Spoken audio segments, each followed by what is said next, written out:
All right, so just a little update on framing progress. We are working on getting the floor joists up for the loft. We probably got not quite half of them, but you still.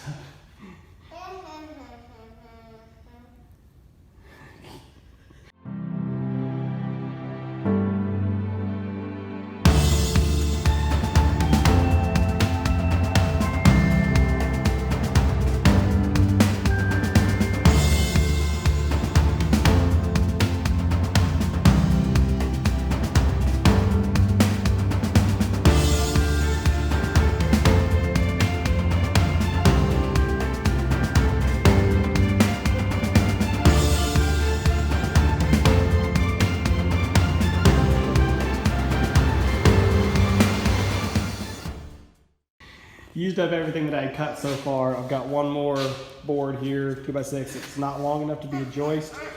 I'll have to cut that end off, and then it'll work here for a band board. I'm probably gonna go with a little 4-foot section of band board here, and then I'll take one that'll go from here all the way across to the top of that wall, just to help tie it all together. I don't wanna have a little short one that just runs here to there. It'd probably be just fine, but if I can tie it a little longer, I want to.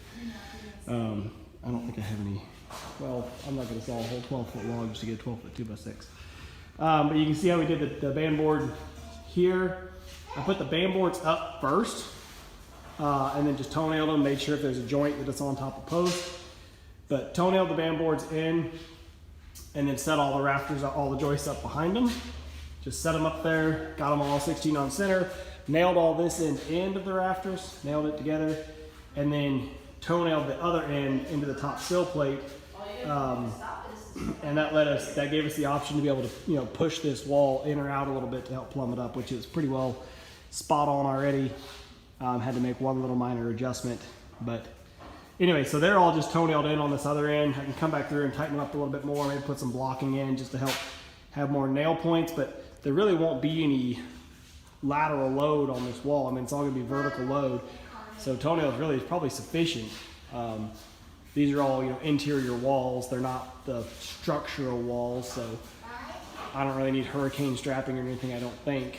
I'll probably just add a few more toenails at some point, or like I said, a little blocking. We'll probably do some blocking halfway through, just to keep it from, wanting to wobble so much.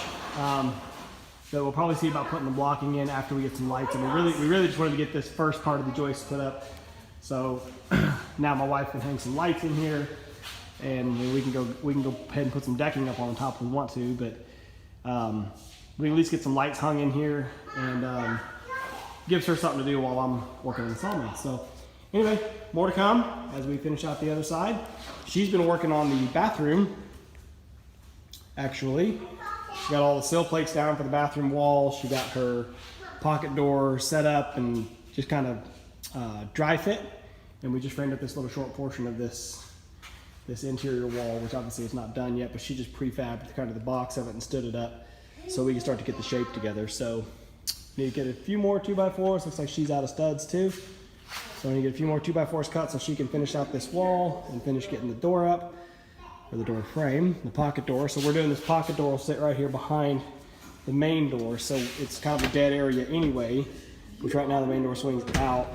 We talked about wanting to switch it to an in swing. If we do get it switched to an in swing, it'll swing in against that same wall. So it's already kind of a dead wall. It works really well to have the pocket door go that way. That way we don't have to try to go this way, and we can put receptacles on that side or light switches or whatever. So anyway, that's a little update with it for right now. Pretty tickled. Things are clicking along. Just another little update here. We got the header all the way across, and the rafters almost floor joists. Gosh dang, I say rafter and joist backwards everything. Floor joists all the way across to right here on top of the bathroom wall. It actually worked out perfectly. This one landed out right on top of the wall.